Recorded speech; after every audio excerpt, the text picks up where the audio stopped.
light, dim the streets in moonlight bright. We dissect the cinematic art, real by real we pull apart. Welcome back to Real Talk. I'm your host Josh, and today we're taking a closer look at a film that captures the fragile beauty and haunting tragedy of adolescence. Sofia Coppola's 1999 directorial debut, The Virgin Suicides. Based on Jeffrey Eugenides' acclaimed 1993 novel, this film is a meditation on memory, loss, and the mythologizing of youth. Through the lens of a suburban community forever changed by the presence and absence of the enigmatic Lisbon sisters, Coppola creates a work of art that lingers in your mind long after you've left the theater. At its core, The Virgin Suicides is a coming-of-age film, but it's also so much more. It transcends the boundaries of the genre with its dreamy visuals, a melancholic tone, and an unforgettable soundtrack by the French electronic duo Air. From the very first frame, Coppola immerses us in a world that feels both intimate and distant. A place where nostalgia and grief collide, and where the truths of adolescence are shrouded in mystery. What makes this film truly unique is how it subverts the conventions of the coming-of-age genre. Unlike many films that focus on self-discovery or rebellion from the perspective of the teenager, The Virgin Suicides is told through the collective memory of a group of neighborhood boys who watch the Lisbon sisters from afar. This perspective turns the girls into symbols, representing everything from unattainable beauty to misunderstood tragedy. Through Coppola's direction, however, we're reminded that the Lisbon sisters were more than myths. They were human, with their own desires, fears, and dreams. Released at the tail end of the 90s, The Virgin Suicides was a significant milestone in indie cinema. It marked Sofia Coppola's arrival as one of the most distinctive voices in filmmaking, and served as a defining moment for women-directed films of the era. The film's exploration of repression, alienation, and the way society confines young women resonated deeply with audiences at the time, and continues to do so today. In this episode, we'll dive into the key themes of the film, how it examines the intersection of family, community, and adolescence. We'll explore the impact of Coppola's female perspective and discuss why The Virgin Suicides remains a timeless and essential work in the coming-of-age genre. Whether you're a longtime fan of this film or experiencing it for the first time, there's plenty to unpack. So stick around for an in-depth journey into the haunting world of the Lisbon sisters.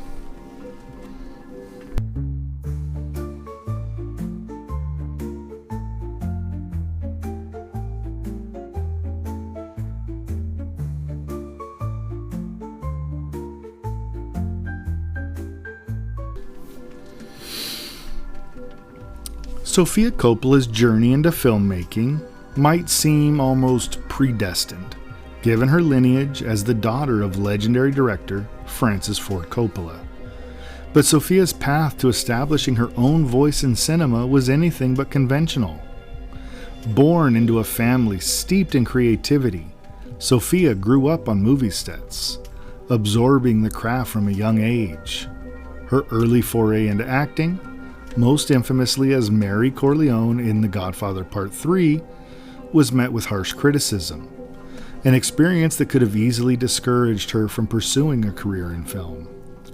However, Sofia used this experience as a stepping stone to find her true calling behind the camera.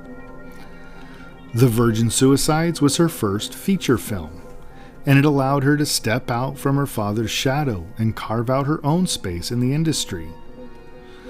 Inspired, as I mentioned, by Jeffrey Eugenides' 1993 novel, Sofia was drawn to its lyrical prose and its deeply empathetic portrayal of adolescence, grief, and longing. She identified with the way the novel explored the emotional lives of teenage girls, a subject rarely given serious attention in mainstream cinema at the time. The focus on the inner worlds of women would become a defining theme throughout her career, from Lost in Translation to Marie Antoinette.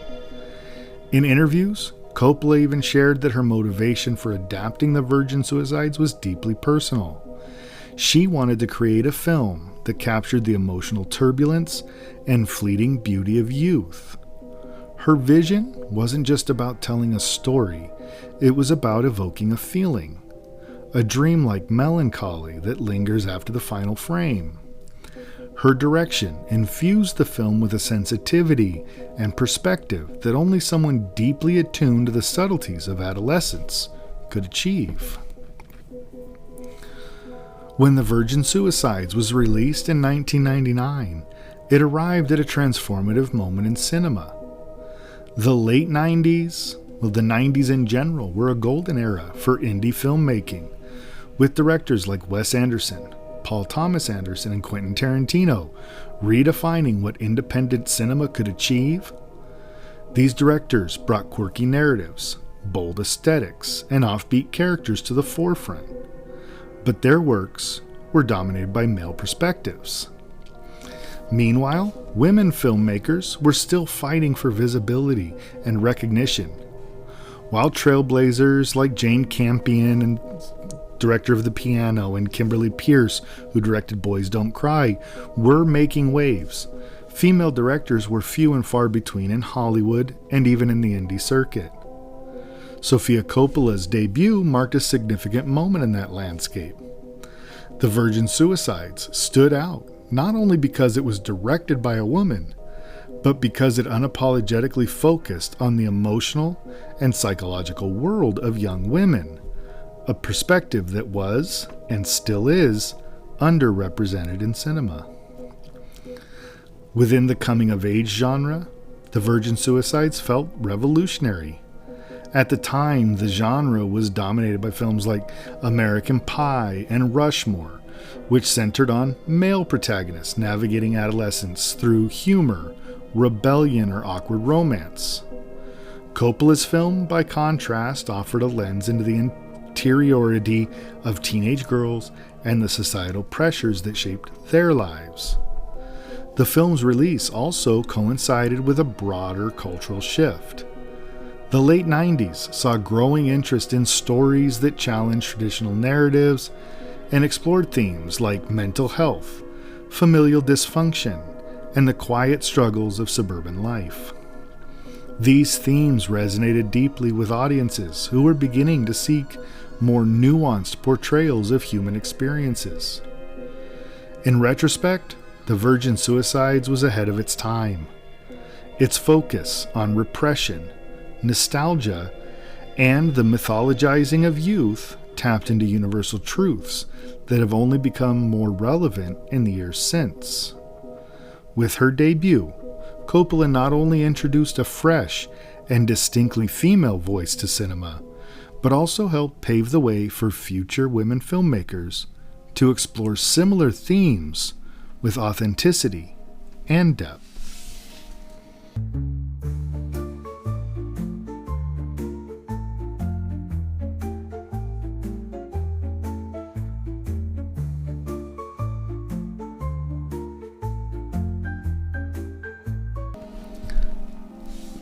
Set against the hazy backdrop of 1970s suburban Michigan, The Virgin Suicides tells the haunting story of the 5 Lisbon sisters, Cecilia, Lux, Bonnie, Mary, and Therese.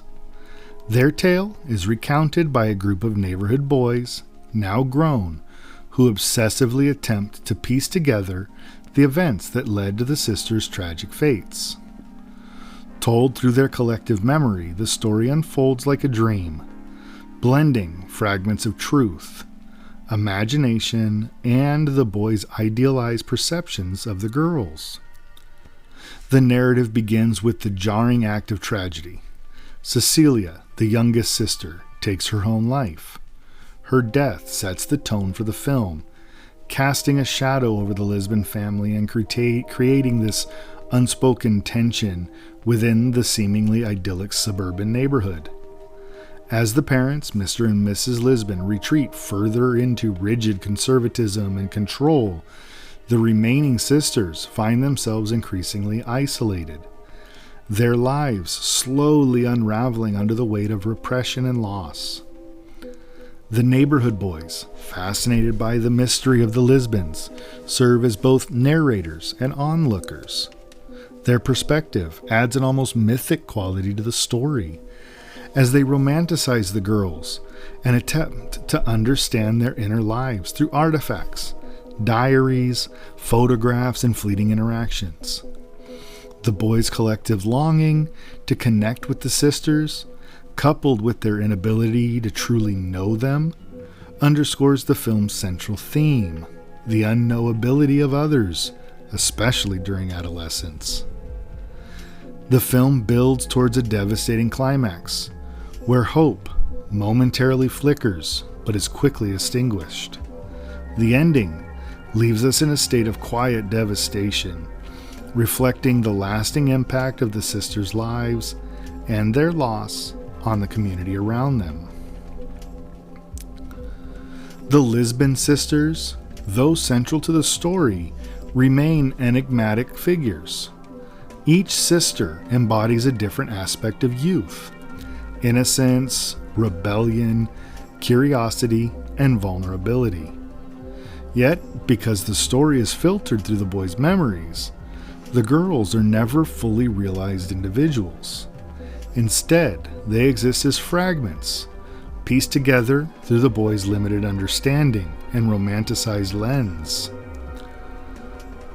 The youngest sister, Cecilia, played by Hannah Hall, is the first to leave a permanent mark on the narrative. Her suicide acts as the catalyst for the events that follow, and her quiet, otherworldly presence lingers over the entire film. Cecilia's early departure underscores just how fragile adolescence can be and sets the tone of inevitable tragedy. Lux, played by Kirsten Dunst, is the second youngest. She's the most vibrant and complex of the sisters. Played with remarkable depth by Kirsten Dunst, Lux embodies both teenage defiance and vulnerability. Her flirtation with danger, particularly through her relationship with heartthrob Trip Fontaine, serves as a form of rebellion against her parents' oppressive rules. Yet Lux's confidence is tinged with fragility as she navigates her desires and the weight of her family's suffocating environment. The girl's parents are portrayed as two opposing but equally stifling forces. Mr. Lisbon, played by James Woods, a soft-spoken math teacher, appears well-meaning but passive, unable to counterbalance his wife's authoritarian grip on the family. Mrs. Lisbon, played by Kathleen Turner, on the other hand, represents an overbearing and puritanical form of control, imposing strict rules that isolate her daughters from the world. Together, they create an environment of repression that ultimately leads to the family's downfall. The neighborhood boys, though not individually named or deeply characterized, function as a collective character. Their fascination with the Lisbon sisters represents the universal longing and confusion of adolescence. They idolize the girls, turning them into symbols of beauty, mystery, and loss. Yet their perspective is inherently limited, highlighting the gap between how we perceive others and who they truly are. One of the most remarkable aspects of the Virgin Suicides is Sofia Coppola's female gaze, which reshapes a story that could have easily fallen into objectification, while the boys' narration romanticizes the Lisbon sisters. Coppola's direction reclaims their humanity. The girls are not just objects of fascination. They are portrayed as real individuals with desires, fears, and struggles, even if those struggles remain largely inaccessible to the boys and us in the audience. Coppola's approach is subtle but powerful. Through dreamy visuals, intimate close-ups, and the lingering presence of everyday moments, she invites us into the emotional landscape of the girls without fully revealing their inner lives.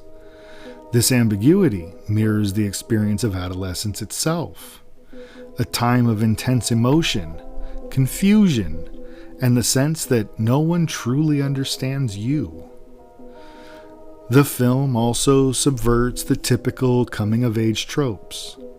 Instead of focusing on self-discovery or triumph over adversity, The Virgin Suicides examines the constraints placed on young women by societal and familial expectations.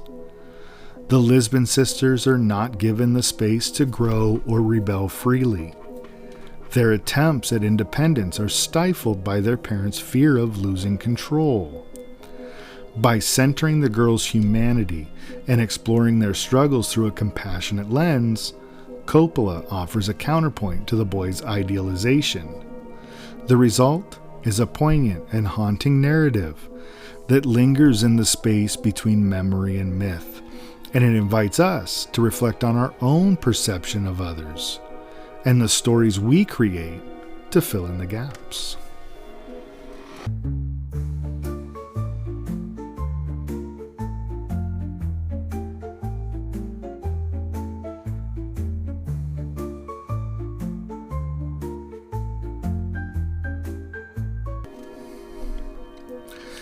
At its heart, The Virgin Suicide is a meditation on repression, both societal and familial. The Lisbon sisters are emblematic of a generation of young women confined by rigid expectations. Their parents, particularly Mrs. Lisbon, enforce a stifling set of rules rooted in religious conservatism. The sisters are forbidden from attending social events, participating in typical teenage activities, or even developing meaningful friendships. This oppressive environment isolates them, stifling their growth, and ultimately stripping them of agency. The theme of repression extends beyond the Lisbon household, reflecting on the broader societal constraints placed on women. Set in the 1970s, a time of cultural shifts and burgeoning feminist movements, the film subtly critiques the enduring patriarchy of suburban life. The girls' tragedy is not just the result of their parents' strict rules, but also a reflection of the culture that values conformity over individuality, silence over expression, and control over freedom. Another central theme is the romanticization of tragedy. Told from the perspective of the neighborhood boys, the story is infused with a sense of nostalgia and longing. The narrators, now adults, look back on their teenage obsession with the Lisbon sisters, idolizing them as unattainable, mythical figures. This romanticized lens highlights the way society often glamorizes young women's suffering, turning their pain into a spectacle rather than addressing its root causes. Additionally, the film dives into themes of memory and loss. The boys' fragmented recollection of events underscores the unreliability of memory and the way it can blur reality with imagination. Their attempts to reconstruct the sisters' lives through artifacts, we mentioned the diaries, photos, and stolen glimpses, speak to the universal human desire to make sense of the past, even when the truth remains elusive. Coppola's visual and narrative approach is steeped in symbolism, elevating the film's themes and creating a richly layered experience for us in the audience. Let's explore some of the most significant symbols and their meanings. The Lisbon house is both a physical space and a metaphor for the family's disintegration. Initially portrayed as a pristine suburban home, it gradually becomes the site of decay and stagnation, mirroring the emotional state of its inhabitants. As the girls become more isolated, the house deteriorates. Its once tidy exterior becomes overgrown, its windows shrouded in darkness. And by the end of the film, the house is a haunting shell, a visual reminder of the tragedy that unfolded within its walls. Next is the tree, marked for removal in the Lisbon's yard. It's a poignant symbol of impending loss. After Cecilia's death, the tree becomes a site of mourning, with neighbors tying yellow ribbons around its trunk. When the tree is cut down, it parallels the girl's erasure, an irreversible act that leaves an empty space where something vibrant once stood. And the sister's diary, discovered and pored over by the boys, is a key artifact in the narrative. It symbolizes the girls' inner lives, their secret thoughts and desires, and the connection they share as siblings. However, much like the boys' perspective, the diary provides only a fragmented glimpse into their world, leaving much unsaid. Its presence highlights the tension between what is visible and what remains hidden, a recurring motif in the film. And then the homecoming dance, which the girls attend under strict parental supervision, is one of the rare moments of joy and connection in the film. For a brief time, the sisters experience a semblance of normalcy, laughing, dancing, and bonding with their peers. However, this fleeting happiness is undercut by the oppressive reality that awaits them at home, making the scene all the more bittersweet. And then there's Coppola's use of light and color that plays a crucial role in creating the film's ethereal atmosphere. The soft-focus cinematography, the warm golden hues evoking the dreamlike quality of memory, blurring the lines between reality and nostalgia. At the same time, moments of stark contrast, such as the cold, sterile lighting of the hospital after Cecilia's death, puncture the dreamlike aesthetic, grounding us in the harshness of the girl's reality. The film's soundtrack, composed by the French band Air, is another layer of its symbolic tapestry. The haunting, atmospheric music captures the emotional undercurrents of the story, from the innocence of childhood to the melancholy of loss. Tracks like Playground Love serve as a poignant counterpoint to the visuals, amplifying the sense of longing and fragility that permeates the film. The music also reflects the era in which the story is set. The inclusion of 70s hits such as Heart's Magic Man grounds the narrative in its time period, while also serving as a reminder of the fleeting joys and cultural markers of adolescence. Coppola's symbolic choices are not just aesthetic, they're deeply tied to the emotional and psychological landscape of adolescence. The recurring imagery of decay, whether the house, the tree, or the gradual unraveling of the girls' lives, speaks to the impermanence of youth and the inevitability of change.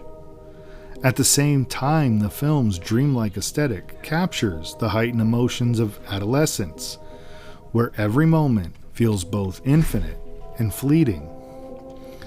Through these symbols, Coppola invites us to reflect on our own memories of youth, our own myths and misconceptions about others, and the ways in which loss shapes our understanding of the past.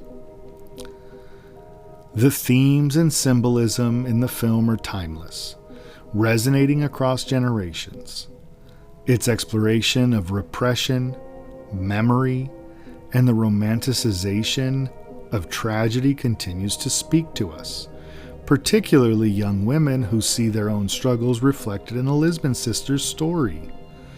Coppola's nuanced approach ensures that the film remains deeply personal and a universal meditation on the complexities of adolescence and the enduring impact of loss.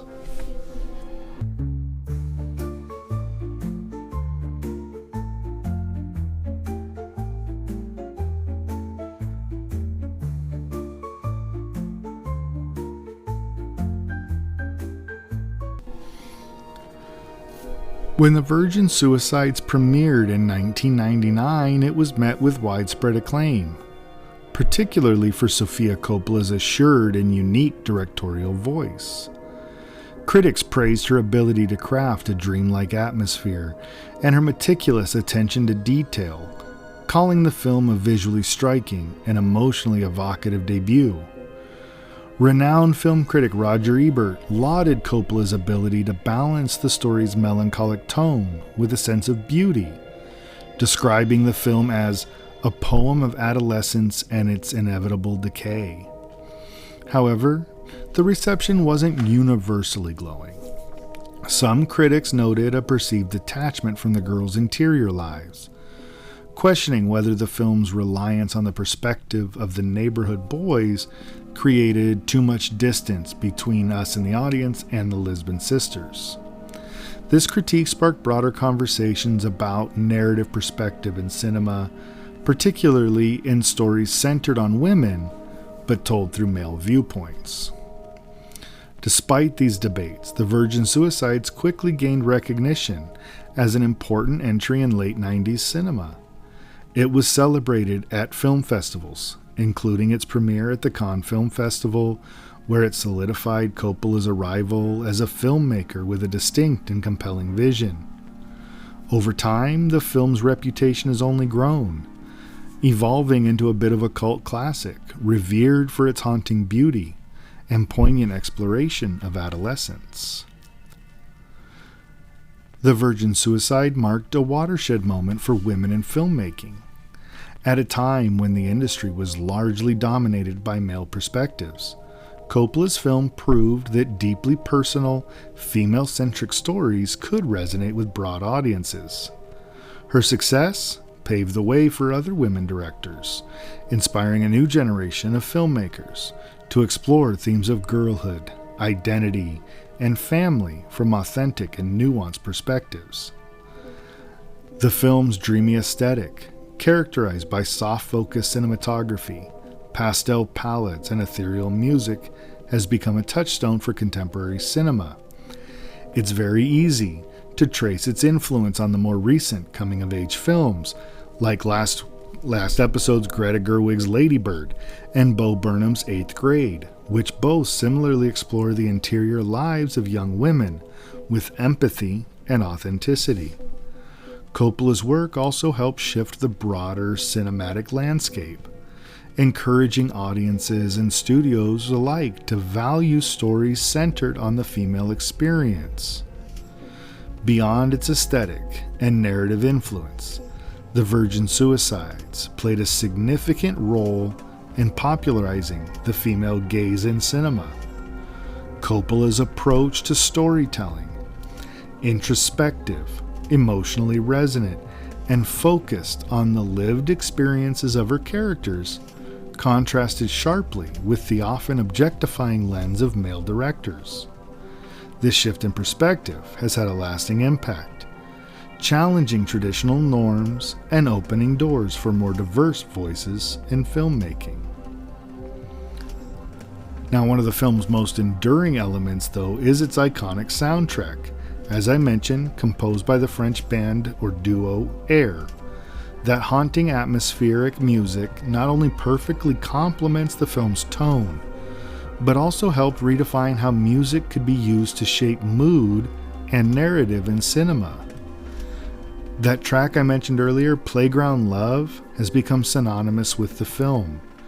Anybody who knows this movie knows that song, its melancholic notes capturing the sense of longing and loss that permeates throughout the story. The soundtrack's influence extended beyond the film itself, contributing to a broader cultural moment in which indie and experimental music found a new audience through cinema. It remains a staple of that late 90s film music, celebrated for its ability to elevate a narrative without overpowering it.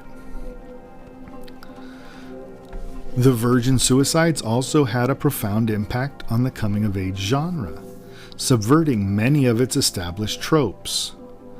In contrast to those male-driven narratives that dominated films like we talked about earlier, American Pie and Rushmore, Coppola's film offered a nuanced and deeply empathetic exploration of girlhood. It didn't rely on broad humor or exaggerated drama, but instead captured the quiet, often painful realities of adolescence. The Lisbon sisters, though shrouded in mystery, became archetypes of the complexities of teenage girls. Neither entirely innocent nor fully understood, their portrayal challenged reductive stereotypes and opened the door for more layered, multifaceted representations of young women in film. Over 2 decades after its release, The Virgin Suicides continues to resonate with audiences.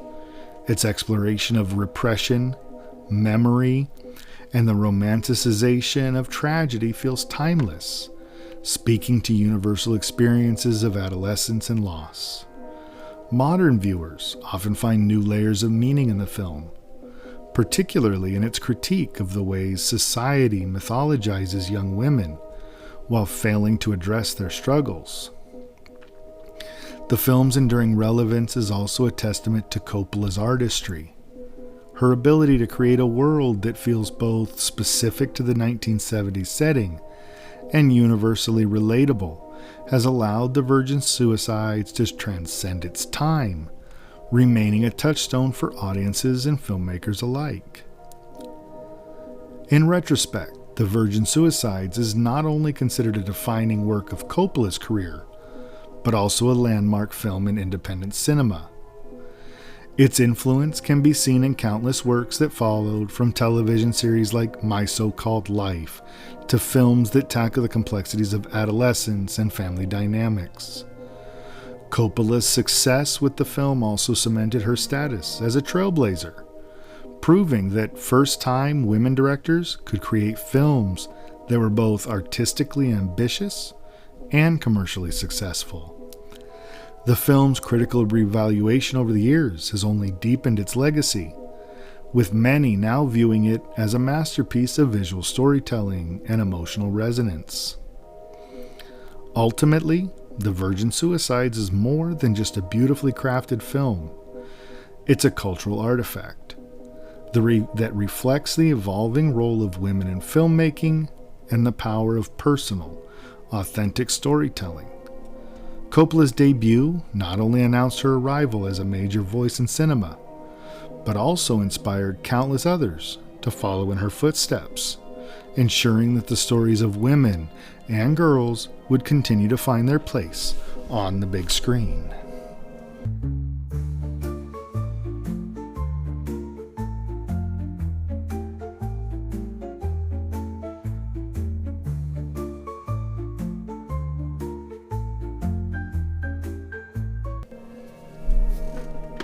Sofia Coppola's The Virgin Suicides is not just another coming-of-age film. It's a profound meditation on memory, loss, and the fragile beauty of youth. What sets this film apart is its ability to explore universal themes through a deeply personal and empathetic lens, something that feels as fresh today as it did in 1999. This is a film that grapples with how we remember and mythologize the past, particularly those we've lost. The story's narrators, a group of neighborhood boys, represent a collective voice of longing and regret. Their memories shrouded in both idealization and guilt. This unique framing device shifts The Virgin Suicides beyond a simple narrative and into the realm of reflective storytelling, asking us to consider how our recollections are often tinged with our own biases and desires. Coppola's decision to adapt the novel was a bold one, especially for her directorial debut. She took a story rooted in the mystery of the Lisbon sisters and infused it with her own artistic vision, creating a film that speaks to the emotional turbulence of adolescence in a way few others have managed. Her distinctive voice, nuanced, poetic, and unmistakably feminine, challenged the male-dominated narratives and defined much of the coming-age genre at the time. The Virgin Suicides doesn't just document adolescence, it dissects it, exposing its layers of longing, repression, and fleeting joy. Coppola's female gaze transforms what could have been a story about unknowable girls into a deeply empathetic portrait of the complexity of girlhood, showing the Lisbon sisters not as objects of fascination, but as individuals whose lives are shaped by the pressures and constraints imposed upon them.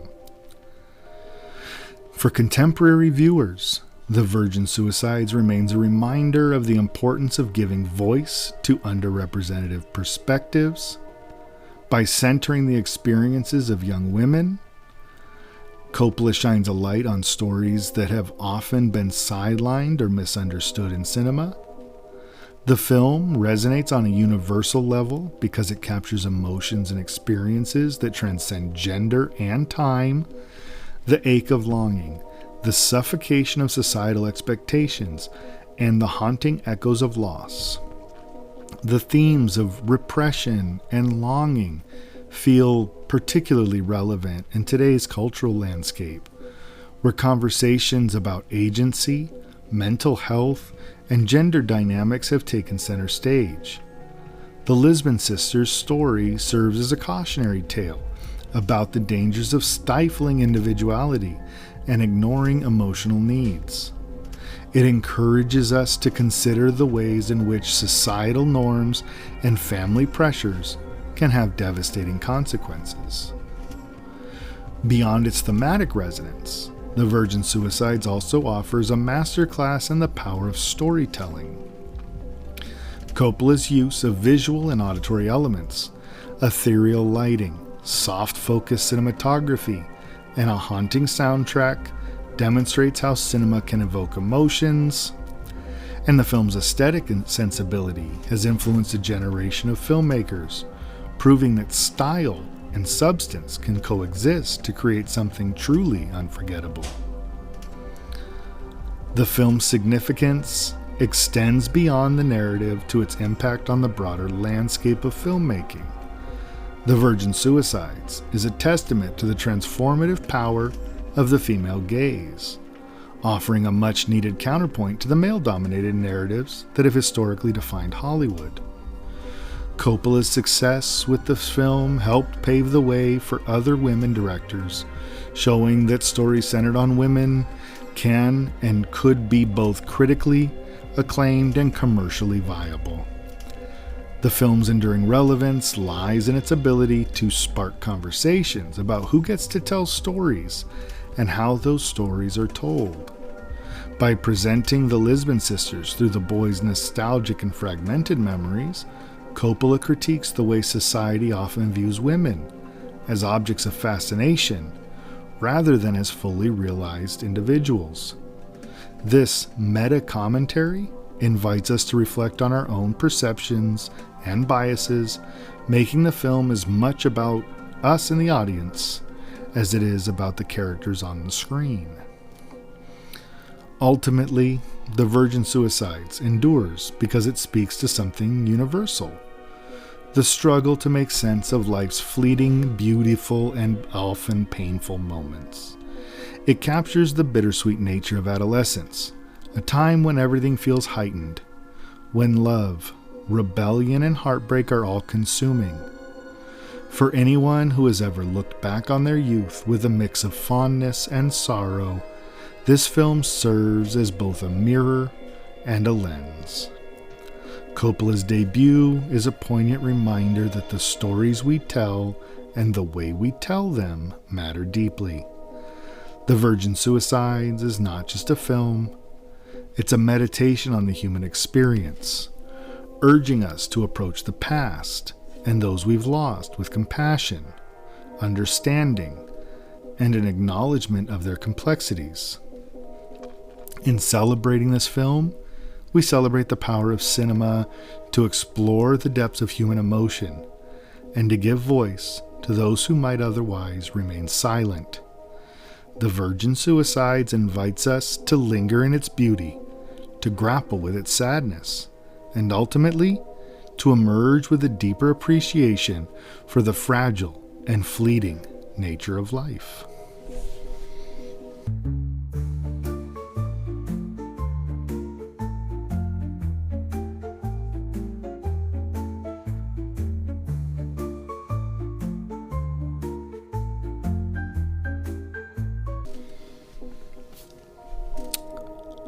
I want to thank you for joining me on this deep dive into the Virgin Suicides. Sofia Coppola's haunting debut holds a unique place in the coming-of-age canon, blending poetic storytelling with a deeply human perspective. This is a film that will linger in your mind, not because it gives you answers, because it invites you to sit with questions about memory, adolescence, and the way we mythologize others, especially those we've lost. On a personal note, I give The Virgin Suicides a solid 7.5 out of 10. Its evocative atmosphere, from the dreamy visuals to the haunting soundtrack, is unforgettable. Coppola's ability to capture the ache of adolescence is masterful, making the film a cornerstone of women-directed cinema. However, I'll admit that its detachment from the Lisbon sisters' inner worlds can feel a bit frustrating. While this choice is intentional and serves the story's themes, it leaves me yearning for a closer connection to the girls themselves. That said, perhaps that longing is part of the film's magic. It mirrors the narrator's own yearning to understand the sisters, a yearning that ultimately remains unfulfilled. Next time on Real Talk, we'll continue our exploration of coming-of-age cinema through the eyes of female directors with Dee Reese's 2011 debut, another one, 3 in a row, of Pariah. If you have never seen this film, I highly recommend seeking it out before our next episode. Pariah is raw and poignant coming-of-age story about identity, acceptance, and the courage to live authentically. Reese's storytelling is both tender and unflinching, and her perspective as a queer black filmmaker adds a powerful layer to representation to the genre. I can't wait to unpack its themes and explore the way it challenges and expands the boundaries of traditional coming-of-age narratives. But in the meantime, I'd love to hear your thoughts on today's film, The Virgin Suicides. Did the film resonate with you? Were you captivated by its dreamy aesthetic? Or did you find its narrative detachment challenging? And what are your favorite women-directed films? Whether it's a quiet indie gem or a blockbuster that shattered expectations. Let's celebrate the incredible contributions of women in cinema. You can reach out to us on social media to share your thoughts or leave a review wherever you're listening. The podcast is most places you can find them, from Amazon Music to Apple Podcast and Spotify. We're in all the places, even on YouTube. And social media, we are on Threads, Instagram, and Blue Sky at Real Talk. We're over on X or Twitter, whatever you call it, at Real Talk Pod. Come over, drop us a message, and let's talk about these films. Let's get the conversation going. And if you haven't already, don't forget to hit that subscribe button so you never miss an episode, from cult classics to contemporary masterpieces. Real Talk is your space to celebrate the real stories behind the real. And if horror is more your thing, check us out at Real Talk-horror. Same places you find this podcast. We're over there talking about the darker side of cinema. Until next time, stay curious and keep exploring the dark, beautiful, and deeply human corners of cinema. Thank you for listening, and I'll talk to you next time on Real Talk.